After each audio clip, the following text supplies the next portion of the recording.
Hello everyone, কেমন আছো তোমরা সবাই? আশা করছি তোমরা সবাই ভালো আছো। তো আমিও ভালো আছি। দেখো আমি চান করে চলে এসেছি। চান করে এসে পরে দেখ মা বলছে তোর একটা পার্সেল এসেছে। তো এত বড় পার্সেল কি হতে পারে বলো তো? তো চলো দেখি, খুলে দেখতে হবে তা পার্সেলটার ভিতরে কী আছে। আর আমার না মনে পড়ছে না যে কী করেছি অর্ডার। তো দেখি, আমি ধরেছি এক হাতে, দেখো কাঁচিটা উল্টোভাবে ধরেছি।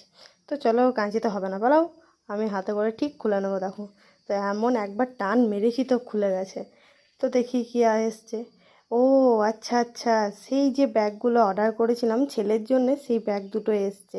তো ভাবলাম একটা ব্যাগ আমি নিয়ে নেবো, একটা ছেলেকে দেবো, কারণ আমিও যখন কাজে যাই তো আমার দরকার লাগে। তো ভাবলাম ঠিক আছে, এটাই করা যাক। তো ব্যাগগুলো কিন্তু খুব সুন্দর। কোথার থেকে নিয়েছি বলো তো? আমি এটা নিয়েছি ফ্লিপকার্ট থেকে। এটা কিন্তু অফারে পেয়েছি। দামটা তোমরা আইডিয়া করে বলো যে দুটো ব্যাগের দাম কত হতে পারে। আমি পরে কমেন্টে জানিয়ে দেবো তো দামগুলো কত ছিল। এখন তোমরা কমেন্ট করে বলবে যে দামটা কত হতে পারে। আর ব্যাগগুলো